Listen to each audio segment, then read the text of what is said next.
Great. Thank you, Siri, or whoever that was.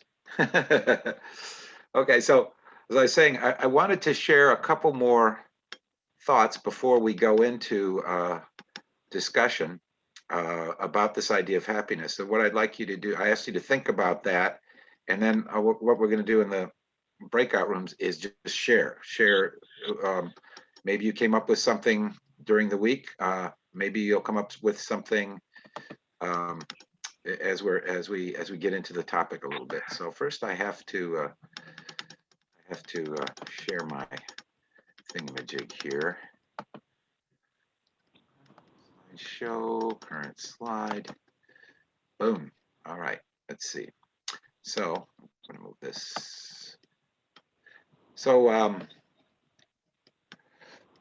once I would say that after the philosophers had thought about this for a while and talked about it and thought about it, and people came sort of entered into the conversation, one of the things that happened was that in the city of Alexandria, Egypt, there was it was kind of the intellectual center of the ancient world, and there was the world's largest library. There were a lot of schools, and so the people there especially were familiar with a lot of different ideas, got familiar with a lot of different ideas. And one of the things that happened was that Jewish thinkers, rabbis, whatever, became familiar with some of the Greek philosophy and tried to create a sort of merger or synthesis of Judaism with philosophical ideas. One of the most important people of that era and of that place to do that was Philo Judaeus, or he's known as Philo Judaeus or Philo of Alexandria. And you'll notice on the time that I have there, he lived right around the same time as Jesus and Paul. So he's right in that early Christian era. So um, Philo was familiar not only with Platonism, but also with Pythagoreanism, and of course, Jewish scriptures and whatever the degree that there was some rabbinical tradition by that period. And so he wanted to combine those ideas, and the approach he took was something that he actually borrowed from the Stoics. The Stoics, you might remember the Stoics. They one of the things they did was they looked at the mythology of the Greeks, Homer and the others, and decided that they couldn't really accept the literal sense of that mythology about how the gods behaved and the stories that took place and that sort of thing. So what the Stoics did was they began to practice allegorical interpretation. They looked at the stories and the gods and the goddesses, and then interpreted them in terms of ideas. Specifically, a kind of form of Platonism. The idea of there's an ideal realm, or a realm of forms, a realm of ideas that's the basis of everything. And so the gods and goddesses then became, in effect, certain ideas about the divine, and for the Stoics. So Philo took that idea or that approach of allegorical interpretation and applied it to the Torah. Right? So he began to interpret Genesis, Exodus, other books in the Torah in a metaphorical way, allegorical way, and using ideas from Pythagoreanism and Platonism, he came up with an idea, a sort of new form or way of looking at Judaism. So he's an important philosopher in that context. And afterwards, he was influential and actually a significant figure in his time. He actually was an ambassador to Rome at one point. Philo was. And then after his time, things changed in Judaism, and he wasn't quite as important. But in recent years, interestingly, Jewish thinkers have started to revisit Philo and consider some of the ways he approached things. So that was Philo. And then about 150 years later, along came Origen of Alexandria, who was a Christian, right? And Origen applied the same metaphorical interpretation to the scriptures, but now he also had the Gospels and the letters of Paul. And so he, again, decided that at the literal level, there were a lot of problems with understanding the scriptures, that it made more sense to interpret them allegorically in a lot of places. It wasn't necessarily everywhere. And so he formulated a system of thought. Origen was um, probably the great genius of his era and time. I won't go into all of his scholarly accomplishments and writings, but just to mention that he was extremely important in his own time and for quite a while afterwards. But one of the things that Origen concluded in his interpretation and his reflection on Platonic ideas and that sort of thing, that the aim of the aim of the Christian life was to become Christ-like, and in order to do that, one might need several lifetimes. And he also concluded from his readings and his interpretation of the scripture that at the end point there would be universal salvation. Everyone would be saved. So obviously that idea was not picked up by most of the church. The church wanted to have people go into hell, but Origen didn't think that fit with his idea of God, with the idea of God that he got from reading the Gospels, especially. And so he had the ideas of reincarnation and universal salvation. Those were ideas that the church eventually rejected, but by the time they did, a few hundred years later, Origen had already influenced how Christians thought about God and the Bible and the meaning of the meaning of Jesus and this whole scheme of things. So Origen and Philo both believed, in a sense, in a kind of mysticism. Philo's mysticism was rooted in Judaism and the idea of seeing God sort of as the ultimate. And of course, Origen believed in becoming godlike or becoming Christ-like was the ultimate of that path. So we can look at those ideas, this idea of connecting with God in the highest possible sense in both Philo and Origen. That's their idea of happiness. That's the blessedness. That's the ultimate goal. So rather than, for example, striving for wealth or fame or power, what they strove for was this spiritual transformation to enter into, I want to say, a consciousness of the divine and a kind of becoming divine, in effect. Okay, so that's it's not fundamentally different than what came out of Platonism specifically, but now it's combined. There's a synthesis with Judaism and Christianity through these two great thinkers. Okay. About the same time as Origen was around, another philosophy emerged, and Origen's philosophy is very much like this, but the most famous teacher and influential teacher of this particular philosophy, now not connected to what's called paganism, not necessarily connected to mythology, not connected to any sacred scriptures, but purely from, I want to say, a purely rational approach, reflecting on especially the philosophy of Plato. So this is Plotinus, and Plotinus has a tremendous influence on the development of Christian mysticism. We're not going to go into that in this course, but I just sort of wanted to point out what his briefly kind of what his view of the world was, because it definitely is, again, related, very similar to Origen and Philo, this idea of connecting with the divine.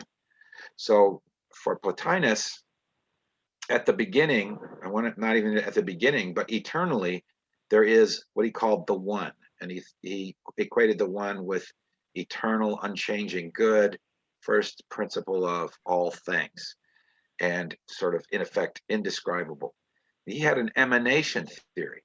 So from the one, he believed emanated the intellect or mind. The Greek word is nous, which doesn't have a perfect English translation, but it's something like intellect or mind. And this was Plotinus understood this to be the realm of forms that Plato talked about, the divine ideas. That's what we call them in Unity, the divine ideas. So there's a realm, eternal and unchanging realm of perfect ideas, is the first thing that emanates from the one. It is, in effect, the mind of God, if you will. And then from that emanates what he calls the world soul. And the world soul basically characterized by a desire for objects objects external to the identity. All right. In other words, it's a kind of, in a sense, it's a desire for experience that comes out of the intellect. So first there's an understanding of forms, then there's a desire to experience those, and that's the world soul. So that's sort of a kind of universal soul, which in turn contains and generates the individual souls. Okay. Then, and this part's kind of interesting, it is from the realm of soul that nature emerges. The natural world, what we call the external world or the sensed world, that actually emanates from the soul. So it's not like the idea of God directly creating the world, but God, if you will, creating through soul, through the world soul, through individual souls, through the universal soul and individual souls. And then at the end point of all this emanation was the dimension that we call matter. And for Plotinus, matter is really not so much a positive reality as it is a limitation of nature, a limitation or a privation of nature. So what he calls material is sort of the end point as far as things can emanate, because now we're into the realm, in a sense, of negation, right? In a sense, or of lack. And so in his theory, and again, this is sort of following Plato, by contemplating truth, by contemplating the divine ideas, by contemplating beauty and good and love and courage and all these other ideas, the soul rises up and ascends. Its ultimate point is to ascend all the way back to the realm of eternal forms and to merge with that. Okay. So this idea of the ascent of the soul back to God or back to a heavenly realm really comes from Plotinus and also to some extent from Origen. And that notion of the mystical path permeates the rest, the whole mystical tradition of Christianity, and at least in places, the Western philosophy. Okay. So Neoplatonism then becomes a sort of framework or structure for interpreting scripture, interpreting doctrines, and along comes St. Augustine of Hippo. Notice all these people are actually from Egypt, right? Or in North Africa, right? So Augustine of Hippo, he comes along and he basically does follow the sort of Neoplatonist model of the universe, that is an emanation theory and the idea of the ascent of the soul back to God. But Augustine argues against and rejects Origen's idea of universal salvation and Origen's idea of reincarnation. And also Augustine then develops arguments for the basic church doctrines. One of the things he struggled with, if God is all powerful and all knowing, does that mean that all human behavior is predetermined? Since God must know all, and so he struggled with that, and we see that struggle coming back in the Reformation era. But basically, he concluded that we are only free to sin until we are saved by grace, and then we're free to do good works. And he argued this position against somebody who's known as Pelagius. So once in a while, you'll read about the Pelagian heresy. That comes from this initial argument, because Pelagius thought that the soul could do good even if it hadn't yet received grace. He'd do good works on its own. He still believed in receiving grace, but he didn't go quite as far as Augustine, and Augustine ended up winning that argument with the church. One of the more interesting, at least maybe for us in Unity, one of the more interesting ideas from Augustine is his interpretation of, or his attempt to explain the nature of the Trinity, because his explanation of the Trinity is very similar to Unity's. He interpreted the Father as mind, the Son as knowledge, and the Holy Spirit as love emanating from mind and knowledge. And we have mind, idea, manifestation. And we also, at least in Charles Fillmore's writings, he associates the Holy Spirit with love. So it's kind of a precursor, I suppose you could say, to our particular metaphysical interpretation. So he's sort of interesting in that way. So Augustine's a great philosopher in a lot of other ways too, but obviously I don't want to go into all those sorts of details. I want to mention one other before we get into the conversation. And John Scotus Erigena, Irish John, born in Ireland. This is what his name means. He also is a Neoplatonist, but he adds an idea of pantheism, the omnipresence of God, or God in effect being all. God is, at one level, God is transcendent, beyond being and non-being, which is very sort of mystical idea of the nature of God. God is being even beyond non-being. And that God creates through what he calls a process of self-articulation, moving out of the divine darkness into the expression of light, right? And so this idea of the God's self-articulation is sort of God, we might say God creating really in effect to experience God's self, right? Which that sort of idea ends up having sort of various versions show up throughout the history of philosophy, all the way into the 19th century. Excuse me for just a second. I apologize.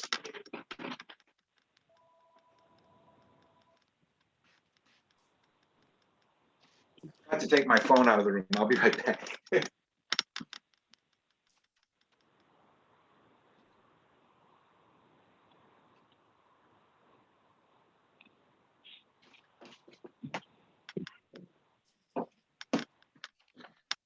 Okay, sorry. So what I'm trying to lay out here is just sort of how different ideas evolved from those early Greek suggestions of what the world is made of to what we think of today as religious belief, but mysticism, science, as well as philosophy. There's an evolving going on here, and some of these ideas continue to permeate human consciousness.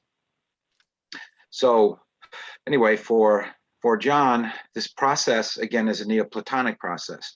There's God's self-articulation, speaking out the light, and then the point is for the soul, which is then a part of this process of outgoing, to return to God, right? So it's an outward and an inward movement, I guess you could say.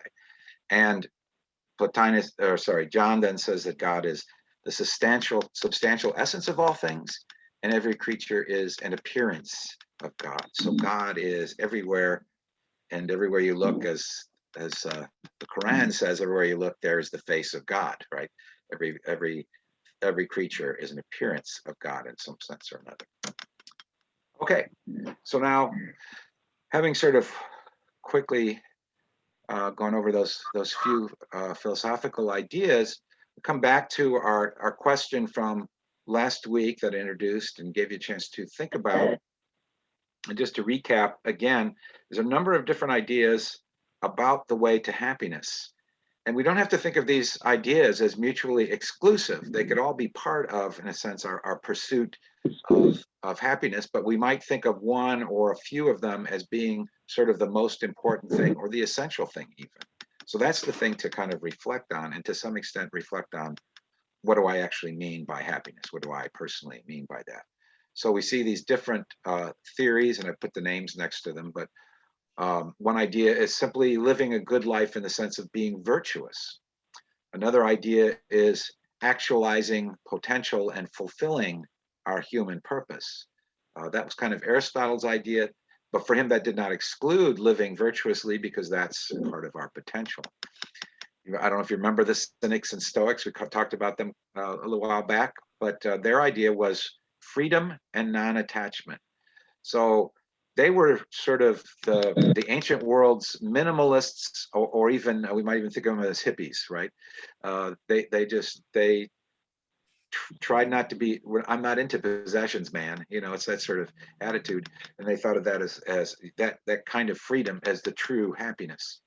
And then you have the idea of maximizing pleasure and minimizing pain, which I think is a kind of common idea of what it means to be happy, to have your life as pleasant as possible with the minimum amount of pain, the minimum amount of suffering. Philo's idea of abiding by God's commandments isn't really that much different than the idea of living virtuously from the Greeks, except that he now has that specific, the guidance of what it means to live virtuously. What it means is to contemplate and live by God's commandments as we understand them. So that's Philo, and then Origen, of course, takes Jesus as his model, as we say, as his way shower, right?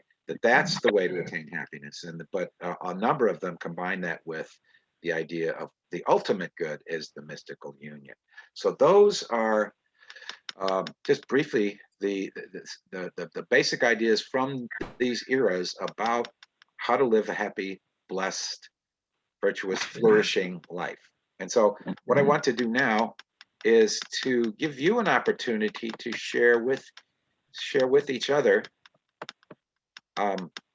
some of your thoughts on this topic, your idea of, okay, what is it to be happy, and which of these things are ways to gain that happiness. So what I'm going to do is create breakout rooms, and let's see, we've got 9 people, but I want to, let's see, what if we do 4?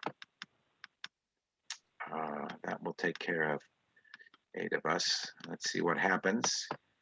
Created the rooms. Yeah. Okay, so let's see, can I move to room? I'm going to refer to room 1. So I'm setting this up to try to keep it as even as possible. Okay, so it looks like I'm ready. So everybody understand what it is you're going to do. You're just going to share your idea about, in effect, what it means to be happy and how to get there. Okay, did we just have somebody join? Yes, Claire just came on. Okay. And I'm assuming Elise is with us. So yes. I create. Okay, so let me try this again. Okay. So we're 10 people now. Let's see what happens if I do that. Okay, now I've got, great. I got 2 rooms. I got 4 rooms with 2 people in them. Looks like everybody's in. Okay, any questions? We don't know where we belong. Can you tell us? Oh, well, I'm going to put you into breakout rooms. I haven't put you there yet. And when you get there, the person that's in there with you, you talk to them about your idea of happiness, and what the best way to get there is. And then, so we'll do that for about 5 minutes, because that should give you both people in the room a chance to share with each other.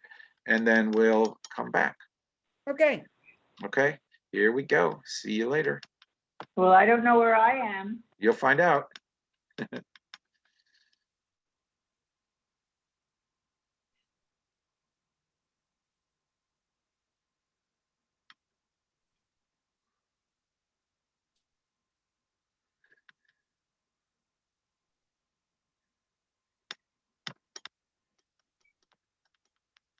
See.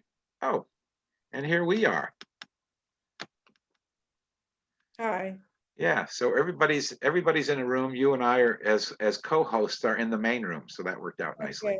Okay. And we have okay, so we'll let this go for about 5 minutes. You want to share anything with me about your thoughts on this? Yeah, just are we private talking? Yes. Okay. Paul withdrew from applying. Paul Tenaglia. Can you hear me? If you could speak up just a little bit, that'll help. Yeah, I said Paul withdrew, Paul Tenaglia withdrew his resume, his application. Okay. So we're kind of like, we got excited and we got the search committee, and then, I did ask him for feedback, what helped him make that decision? What was the top 2-3 things? And he said it was just challenging to consider emigrating to Canada at the moment. Yeah. Okay. Anyway, yeah, that's understandable, I guess. I do too. He said, I'm 65 and I'm not really at the place in life. And at the same time, I think he got an offer to be a stage a theater director in Palm Springs. Oh, okay. Yeah, I know he's very much into that. Yes, and he's already living there. And I think, you know, that must appeal to him very much. Yeah. Anyway, so we're back to, or I'm back to realizing, you know, we have to move ahead with what we have. We have a really good circle of speakers, and we got a building, and we got to fill it with activities, doing, and not necessarily putting that demand on us. We can have other groups sharing the space. Sure. Just yesterday, we took in $2,000 from other groups using the space right now. So that's Wow. good. That's good money. And that's encouraging that when I get up there, I'm just going to have to really expand that way of seeing it, that yes, we have a church, we have a Sunday activity, but we also have a building that we can fill and have to capitalize on it. So it's a kind of going back to accepting what is in terms of also my relationship to the ministry. And I've seen that as my call to really encourage the board and the people to see that as long as we have this building, we need to think of ourselves on two levels. One is we're a building that is filled with activities during the week. They don't have to be unity, they can, and we need to also continue with the streaming, with the online stuff. There are several activities now that we want to bring in, including, you know, when we come back to the building. So anyway, that's kind of, the last 24 hours I've been sort of saying to myself, okay, it got exciting there, thinking that we would have a new candidate. Anyway, Wilma is back, and I don't know what that means. I think she got kicked out of. Go ahead, I Wilma. got a call and it interrupted my discussion in my room. Okay. Maybe I can get you back there. Let me see. Yes, Although, please, please. if I can do that. Let me see if I can do that. Let's see. How do I do it? Oh, I think I know. Let's see. Let's see. Unassigned. If I can move you back. Oh, here's how it works. Okay. Sign to one. I think I got you here. Let's see. John, Well, hold on a second. It usually takes a second to get you there. There she goes. I saw her kind of disappear from there, and I thought, okay, we'll let it go another minute or so, just so, because Okay, all Wilma right. got kind of cut off. I think everybody else is probably good, but we'll let those two finish up. I think we can ask, you know, there are now about half of the group who are so taken with your material. They love it. Oh, And good. they might not like the breakout room. So we need to kind of take a pulse. Yeah, I mean, I just got 4 people saying how much they appreciate your material, and they, so anyway, we'll see how it takes us. You know, it's some people, anyway, let's wait. So what time is it now? 3:34. 4:36. I think I can give them another minute, just because Okay. Wilma had just gotten back and she had to leave. Now I got her back. She wasn't gone for too long, but yeah, I imagine they want to finish the conversation if they can, and see how that goes. They'll come back, and yeah, we don't want to do the breakout rooms for too long. Obviously, we have to try to find what's the proper balance for this group, right? So, and you need to kind of feel how are they managing this, you know, the questions, or do they go off in lengthy? Yeah, I think the other thing about wake-up rooms is to really, if you have 3 people and you have 5 minutes, that means each person gets a minute and a half, right? yeah, it's not much time. So, So, but I think they need to be mindful that it's, you know, concentrated. Yeah. yeah. Well, I'll assign them randomly every time so that we'll get, you know, different experiences. I think what I want to do when I bring them back here in a second is just see if anybody has anything that they want to share, if they learned something, or if there's in their discussion, or they surprised by anything in their discussion, just that kind of thing, and then we'll move on. Okay, so let's bring everybody back. I think I just hit the close all rooms thing, and that makes everybody come back. Okay, they have 60 seconds to leave their breakout room. And then, oh, that's interesting. Then there's a little timer. It's running down. Can you see that? Yeah. All breakout rooms will close in 47 seconds. I don't have that. You have that. You are much okay. more. Yeah, because probably because I set them up. I suppose. Yeah. Little things. 35 seconds. It's interesting. It's a little different than the collaborate that they use at Unity. So they don't do the timer thing, but it's still about the same. Yeah, here we go. Coming back. Welcome back.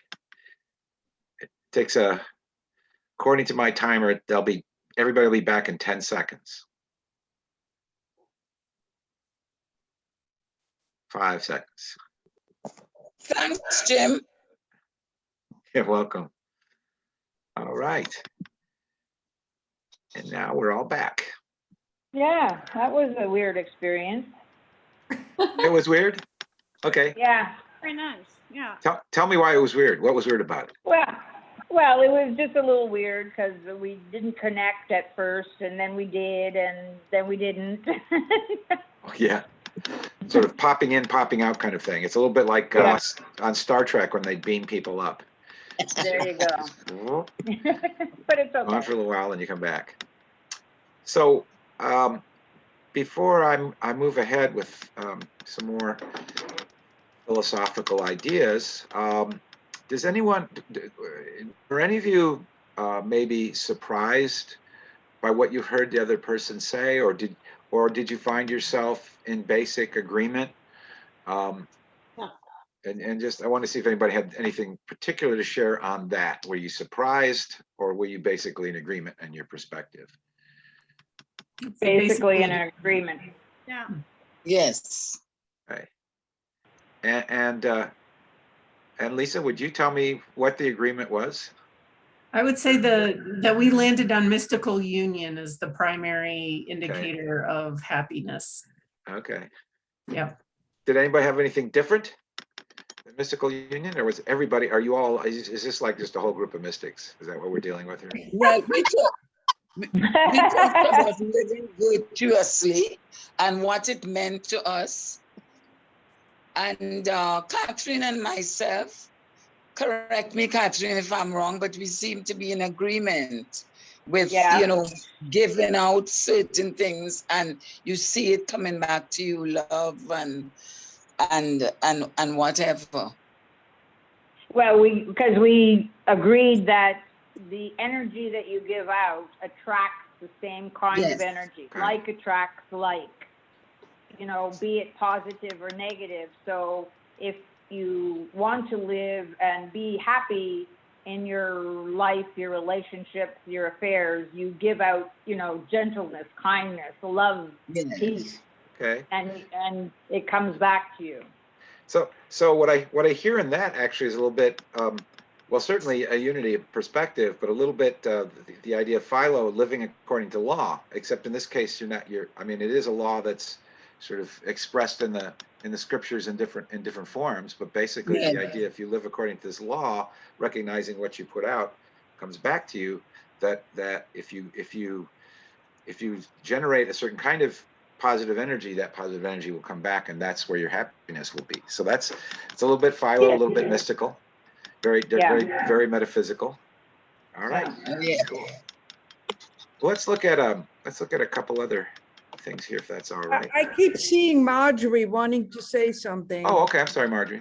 Thank you. I just had a quick side question because we talked about mystical union, and then my question is, one of my experiences of that was produced by taking magic mushrooms, and I'm wondering, does it matter the source of this mind expanding experience that you have? Sorry, could you repeat that? I couldn't quite hear your a little. Yeah, just lean into the microphone and Okay, yeah. say it I again. was saying that our idea about mystical union and how that produces happiness. And one of the two experiences I had was after taking psilocybic mushrooms. Ah, And I wonder, and there are, there are cases of people taking LSD. And I wondered, does it matter from a spiritual point of view how you produce those feelings? Are they unearned somehow? Yeah. The 70s are over, Marjorie. I just Now, need a gun. actually, you raise a kind of interesting question. It's a little bit off topic, but I'd like to just respond that what you find in so in India they had what they called soma, and in Persia they had what they called hawuma, which probably was the same natural natural intoxicant. And then of course in Greek religion they had wine. I think the thing to say is that, and from what I've read of in the Native American traditions, these the use of psychedelics, whatever form, or mind-altering drugs, is seen as not as part of the path. It's something that helps you open up to the larger possibilities, but is not the thing in and of itself. So I think that's sort of been what the tradition has been.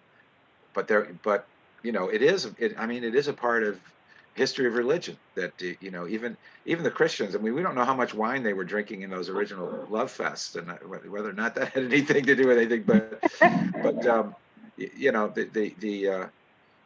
because the mystical experience is an altered experience, and one can attain it through, I want to say, purely soul methods. One does not need the chemical, but sometimes people need a chemical to open their minds to the possibility, right? Or at least that had been part of a more primitive tradition. There's still, you still have the Rastafarians, and there's still a few in South America and that sort of thing where they use that. So kind of part of a path. And anytime your mind is in an altered experience, it gets you to think about what your normal experience is, right? And to some degree, that plays into the development of philosophy. I go back to metaphysics because one of the big questions, and Philo was one who asked this question too, is when you have a dream, the dream world seems to be real. Dreaming is an altered state of consciousness, and until you wake up, and then it no longer seems real. But while you're in it, it seems real. So there's sort of a question: how do we know that this world isn't just sort of like a dream, maybe more organized, maybe more stable, but still a dream that we can wake up to a reality beyond that? So that sort of question in various ways haunts the history of metaphysics and religion as well, right? I was interesting.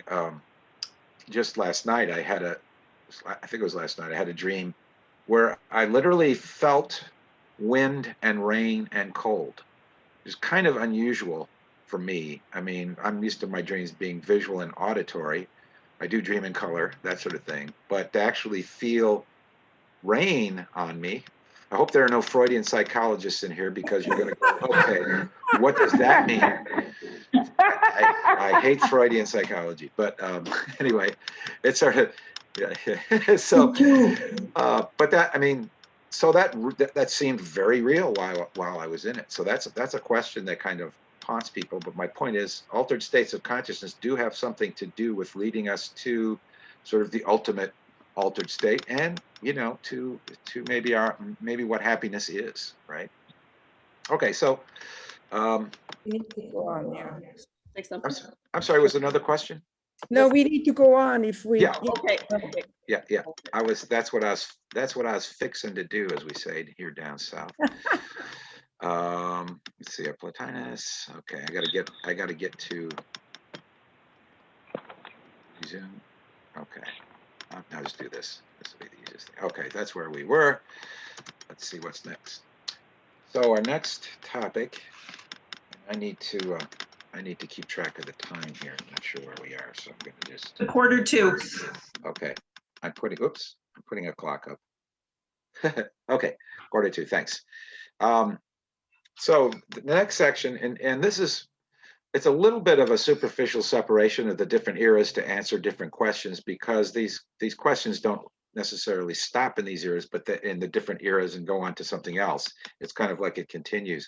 But this is a question about how can we know reality and truth, right? So we're just talking about dreams, and you know, is that real? Is this world more like, is our experience of this world really just another layer of dreams that we need to wake up from? Those sorts of things. But how do we get at the truth about things? And so now what happens sort of next in the history of philosophy is there's a big event that happens that changes things, and that was the Crusades, right? So Islam emerges, it starts conquering territory. Christians who previously held the territories fight back. There's this whole crusade going on, which was horrible, but it had a little glimmer of light from it, because one of the things that happened was it stimulated Western learning and science in a fairly direct way, as the intellectuals of Europe came in contact with the intellectuals of the Middle East. They rediscovered Aristotle. Things had gotten very heavy on the Platonic side. And so they rediscovered Aristotle and his interest in nature and what we call science, or what would have been called science then, but the basic topics of science. And so one of the important figures there was Avicenna, that the Western, basically a lot of them were monks and priests, the educated people, where they came in contact with Avicenna. Now, Avicenna did a thing similar to Origen and the others who metaphorically interpreted scriptures, but of course he applied it to the Quran rather than the Bible. So there's certainly some of that going on. But Avicenna was a student of Aristotle and as I have here, a preeminent, prolific philosopher. He was a physician, and he was very much interested in Aristotle. In fact, most of what he did was, in effect, commentaries on Aristotle's writings. Aristotle wrote a wide range of topics.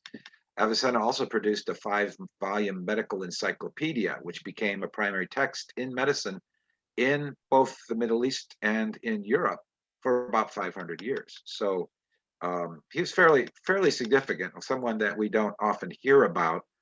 But he took this approach of connecting the theology of Islam with the philosophy of Aristotle.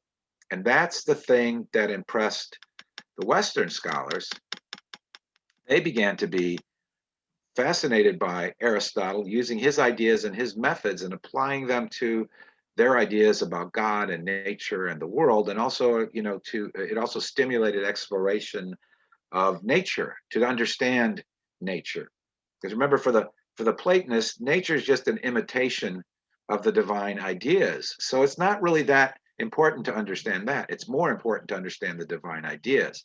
Whereas Aristotle, he called the ideas universals, and that ended up going into his approach to logic and when I say philosophy of language, that sort of thing. But he didn't really accept that idea exactly as Plato put it out. So one of the things that happens, as I said, was that Aristotelianism enters into the philosophical stream. And there were two primary schools involved in philosophical, theological thinking in the Middle Ages in this later period. One was a school that was based on the work of St. Francis of Assisi, who obviously was, you know, emphasized, it was a mysticism of love, if you will, and imitating Jesus and that sort of thing. The people that were attracted to his school and school of thought were more had Neoplatonist leanings. They're still influenced by Aristotle, but the Platonism and that basic structure of emanation theory and the soul's destiny to ascend to heaven, that still stays in with the Neoplatonists. And the other school was the school of St. Dominic, And Dominic started a preaching order to argue for church doctrine. That's kind of what he was about. So Francis was more about doing good works, I guess you could say, and Dominic was more about defending the faith, right? And so that school was the defending the faith school was much more influenced by Aristotle. And so a couple of famous people from that school are Albert Magnus. Thomas Aquinas is the most famous because the most influential. Interestingly, Meister Eckhart was a Dominican, but he was kind of a Dominican who was more of he had a stronger influence of Plato or the Neoplatonist than of Aristotle, and that's partly what part of his challenge with that order. Not so much a philosopher as a mystic, but his mysticism does have a dimension of metaphysics in it. So anyway, that's what ended up happening. And what these schools are doing and what the Arab schools were doing was trying to some way reconcile Aristotle and Plato, because basically they liked them both. So they're trying to make them fit together, to synthesize them, right? And so this is a fairly important process because it expands understanding of things like language and logic. From the Platonist school, it continues to develop ideas and practices related to mysticism and spirituality. And it also gets people really interested, as I mentioned, into examining nature, exploring and understanding nature. And so that's where science comes from. So it's philosophy, it's science, it's logic, it's mathematics. All these things start becoming part of the schools. This is where the university system comes from, really, is from this era, from these schools of Christian thought, the university system in Europe anyway, and then ultimately in America. So one philosopher I wanted to mention was one who was somewhat in advance of pretty much everybody in his era. Is Roger Bacon, who was again part of the Franciscan school. But the sense in which he was advanced was he saw the importance of mathematics. Mathematics is the most certain knowledge. So mathematics ends up becoming extremely important in natural science. Which probably would have surprised people because they thought, well, natural science is all just about observing stuff. But Bacon saw the potentiality of mathematics, so he emphasized that, and he also emphasized experiments, right? So people were doing observation and trying to draw knowledge that way, but Bacon recognized, we can test things, we can test theories by experimentation. So he was a bit ahead of his time. He wasn't so much influential in his own time, but he became, I'm not going to say so much more influential as more highly regarded by later philosophers who saw the value of what he was saying. This is all about how do we know things, right? Do we know things by contemplation, by intuition? Do we know it by experimentation? How does mathematics play into the whole picture? What about logic? And then, of course, there's scripture, because all these folks are trying to fit their philosophy to what they're reading in the scriptures. So the scriptures are, again, authoritative. Because we see that in Thomas Aquinas from the Dominican school, and he made this fairly sharp distinction between theology and philosophy, which included at that time what we call science today. That theology has to begin with revelation, but philosophy begins with knowledge of the world. So he kind of sorted those out in their two appropriate areas. Again, more or less following Aristotle's ways of thinking and that sort of thing. And he mentioned, and he also argued that we can know something about the nature of God and humans and ethics, both through revelation or scriptures and through our own rational powers, right? So that's sort of the direction that all of Catholic philosophy goes in, which basically means all philosophy for the next 300 or 400 years. It's following Thomas Aquinas' approach. So he's applying logic, to some degree observation, certainly, but also revelation or scriptures as a way. John Duns Scotus, again, sort of interesting, another sort of, he wrote commentaries on Aristotle, but he had kind of primarily a Platonist perspective. And I'm not going to go into these little technical distinctions here that I've on this slide, because I don't need to do that. I want to move into one other discussion. And I think the way to set this up is just, again, I'd like you to, I'm going to do breakout groups again. but I'd like you to reflect on and talk a little bit about how you make important decisions. So think about the kinds of decisions that are not, immediately obvious to you. For example, buying a house, buying a car. So big purchases might be something. Deciding whether or not to get married, deciding whether or not to get divorced, deciding whether or not to go to school, and if so, which one? What is your approach in making those kinds of important life decisions and consumer decisions? Do you rely primarily on reasoning and logic? Do you make up lists and quote pros and cons, that sort of thing? Do you go primarily by gut feeling or intuition, which you might get through prayer for guidance? Do you do research? Whenever I buy an automobile, I always do a lot of research. I'm more interested in how reliable it is and those sorts of things than I am so much what it looks like. I'm affected by the aesthetics of it too, but I also want it to be reliable. So I do research. So sometimes people do that. And finally, just more than one above. So we're really kind of asking the same question that all these philosophers were asking. How do we decide what's right? How do we decide what's true? How do we decide what's best? What is your method? So that's what I want you to just kind of share with each other briefly. I'm told I have this extra 15 minutes. I'm going to use it. So you all get what I'm saying? So think about how you make decisions, maybe how you made your last decision, and then just kind of share that with each other and see what it looks like. Okay, we're going to do breakout rooms again. I'm going to do, started. Looks like everybody's in a room. I think I'm going to recreate.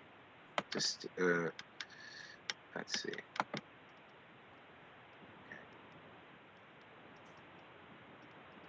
Okay, everybody ready? We are fixing to go here. Boom.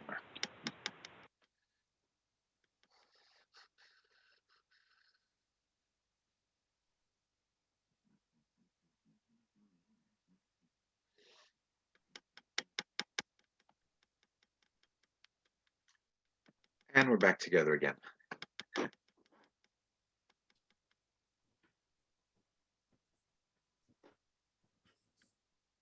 You hear me, Maya?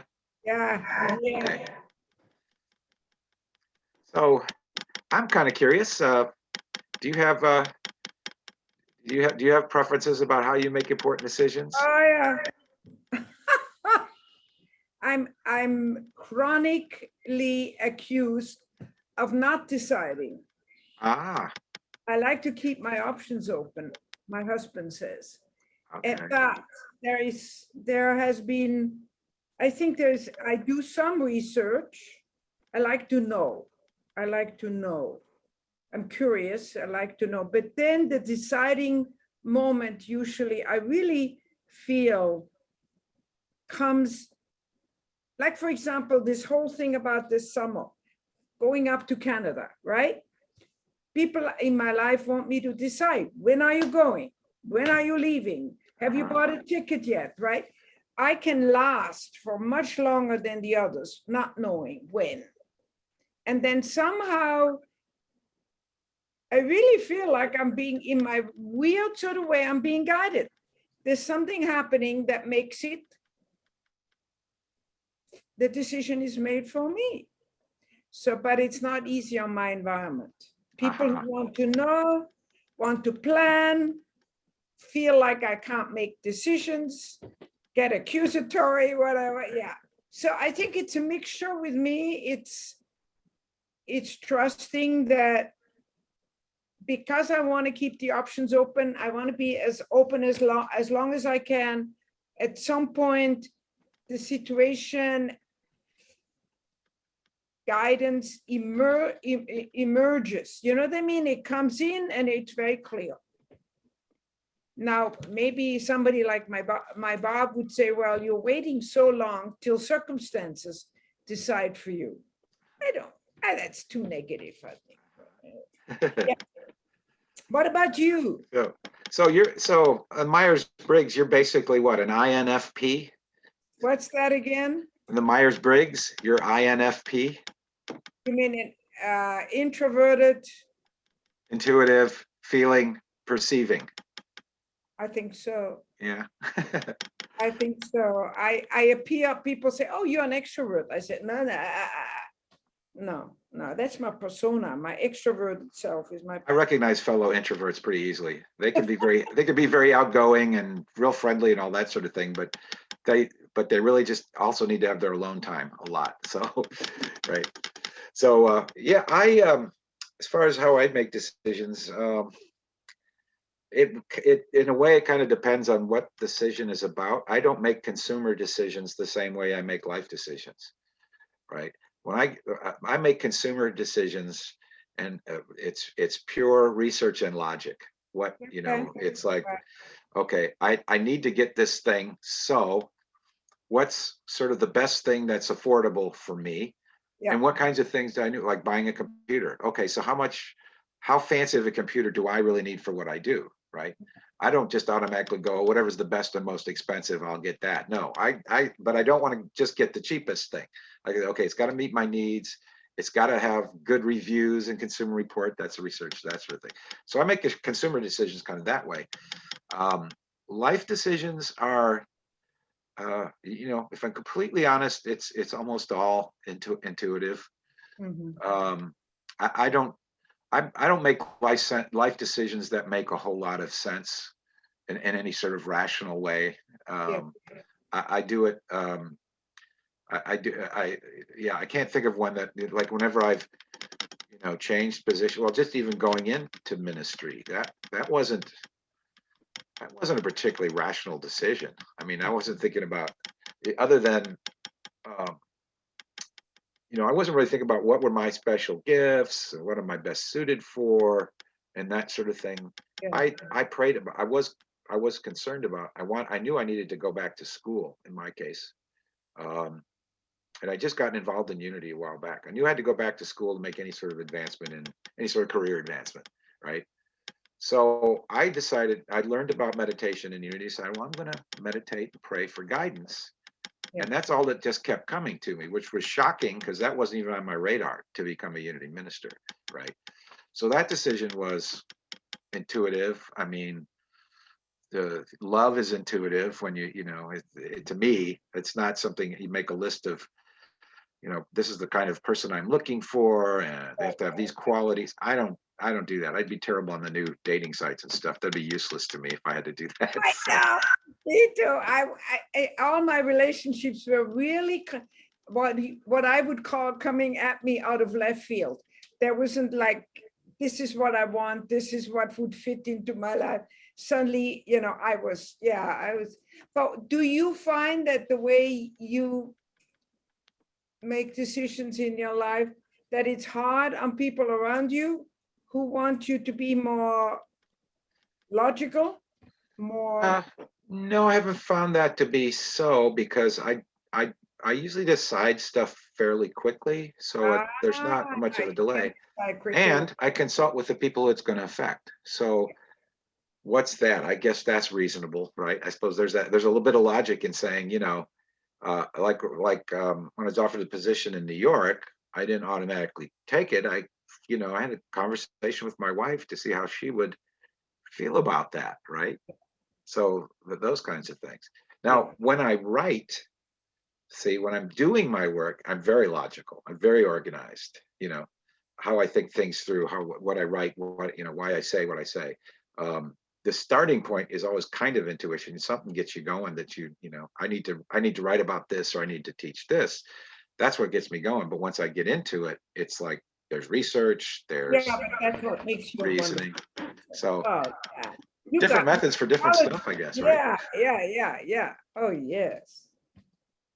So. You have methodology. You have, you can trust that your logic will take you. Yeah, no, but that's also a blessing to us. We're getting the fruits of that kind of logic, taking an idea and going really deep. It's wonderful. So in the pursuit of truth, I'm very methodical. So that's what I said. In the pursuit of truth, I'm very methodical, but in making life decisions, it depends on what it is. So yeah. I imagine you're similar in your writing, that you're fairly, I haven't heard you, I don't think I've ever heard you speak. I'm gonna have to visit sometime when you're speaking, but Yeah. my yeah. take on you would be you're pretty organized. Yeah. Well, no, nothing like you. Nothing like you. I do not lecture at all. That's Okay. why I'm so grateful for your presence. They do not get lectures and they are hungry for it. And that's why you are such a compliment. I am much more amusings, you know. I always say these are the thoughts that have come to me during the week and I want to share them with you. Yeah. That's a beautiful way to do things. Yeah, So yeah. I think it's but very at my effective. at my age, I feel like that's my prerogative that I can do that. Absolutely. You know what I You mean? know, I've done it that way in the past, but it doesn't. And I, you know, it's kind of fun, but for some reason I feel almost compelled to be really methodical, to just to do way things I do things. So it's that's part of my personality inclinations or something. But Well, it's also, no, really. If I would, it is today not my forte to teach in-depth classes. I do experiment, you know, teaching about with experiences and having people lead them through experiences. But this thing about really taking lessons in truth for 6 weeks and teach it, it does not ignite in me a joy to want to do it. I would imagine you're doing very well with that. You know, so, yeah. it suits me pretty well. Yeah. Yeah. Okay, I'm going to bring folks back because we don't want to keep them too long here. Right. They've had some time, so I'm closing the rooms now. Here we go. And they will be back in a minute, literally in a minute. Well, 55 seconds. I kind of like the way this Zoom does the breakout rooms, because it gives you a little timer, so you know, okay, this is when people are going to be back. The other one's By the more way, people abrupt. are asking me what the clicking sound is. And I know it has to do with you using your cursor up and down on your screen, right? Okay, yeah. I don't think there's a way to silence the cursor. And partly, and some of the noises are I sort of nervously, I'm sitting in a chair, I sort of nervously rock, and my chair is kind of noisy. No, it's a clicking sound. Oh, it's a clicking, okay. It's, yeah. It's your, you know, when Cursor. you're, yeah, it's your cursor. Okay, gotcha. All right. So people are coming back. They should be. Here they come. Okay. Okay, bye. All right. Okay, so great, good to have you all back. We're basically done with the course. As you were, I mean this session, in your discussion, as you articulated how you make decisions, were you very clear about that before you even went into the room, or did that sort of clarify for you as you thought about it, how you make personal choices? Any thoughts? It was pretty clear going in. Yeah. And okay, I'll do a little survey. Well, we got a couple people on the phone, so I can't have you raise your hand. So I'll ask you. I'll first ask the people I can see to raise hands when I ask the question. So if you have a camera, if you would turn it on for a second. I'm just going to do a quick. I think maybe Nicole doesn't have a camera. Okay, so I'll ask her separately. So, how many of you see yourself primarily as intuitive in making your decisions? So if you would raise your hand, literally. Well, can I jump in and say me? Yes, Catherine. So. Yes. Yeah. And Marjorie, and let's see, who else? Is that it? Okay, so a couple of you intuitives, or more make your decisions based on intuition. How many of you do research in making decisions? That was an important piece. I'm the only one, I guess. Oh no, there, Gloria. Okay. How many see yourselves more as logical? Just being okay. Claire. Combination. You know, a couple of people shaking their heads. So I was just, I was discussing, Maya and I were also discussing our decision-making processes. And, you know, the truth is, I did get some clarity about how I make decisions, because I realized as I was talking that it depends on what kind of decision it is. I make Yeah. my consumer choices different than I make choices about relationships or career choices. So and my choices when I was telling her, when I write or when I prepare talks or that sort of thing, I'm very methodical.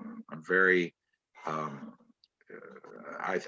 think things through pretty logically, and I do research. So that's kind of how I work that. But my life choices, sort of important life choices for me, a lot of times have just been pretty straightforward intuitions. I mean, I pray about it, and then when I get an answer, I go with that. So it's I'm a little all over the map in decision making. So that was an interesting thing to realize. I guess I've been doing this all along, but I only realized it when I was talking about it. So this was a good learning experience for me. Thank you, Maya, for participating in that.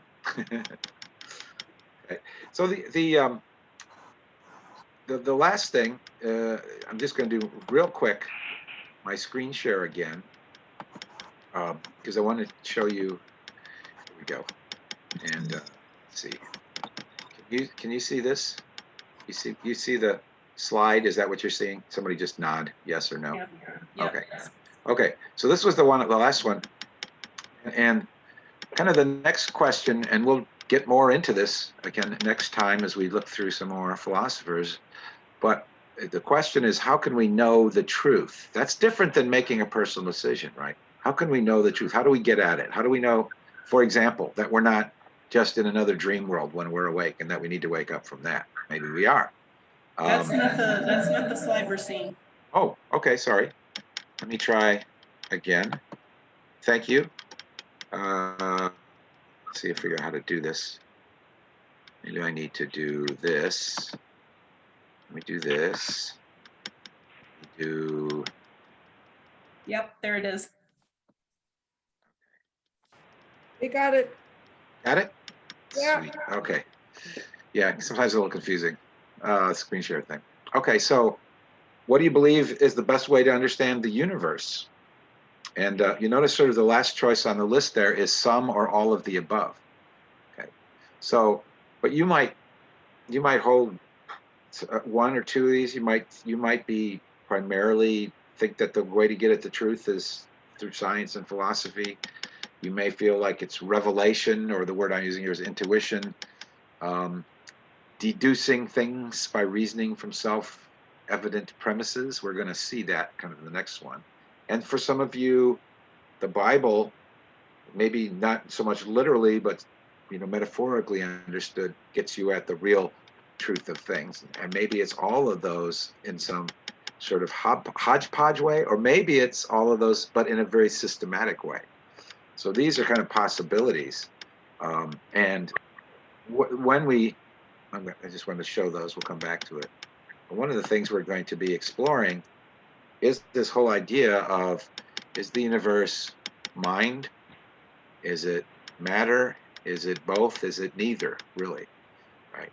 And you can, and as soon as you put those propositions in your head and think about what's that got to do with me, well, for one thing, if it's all physical, then your notions of soul, your notion maybe even of free will, that your mind can have any effect on the universe, all that goes away, a purely physical system.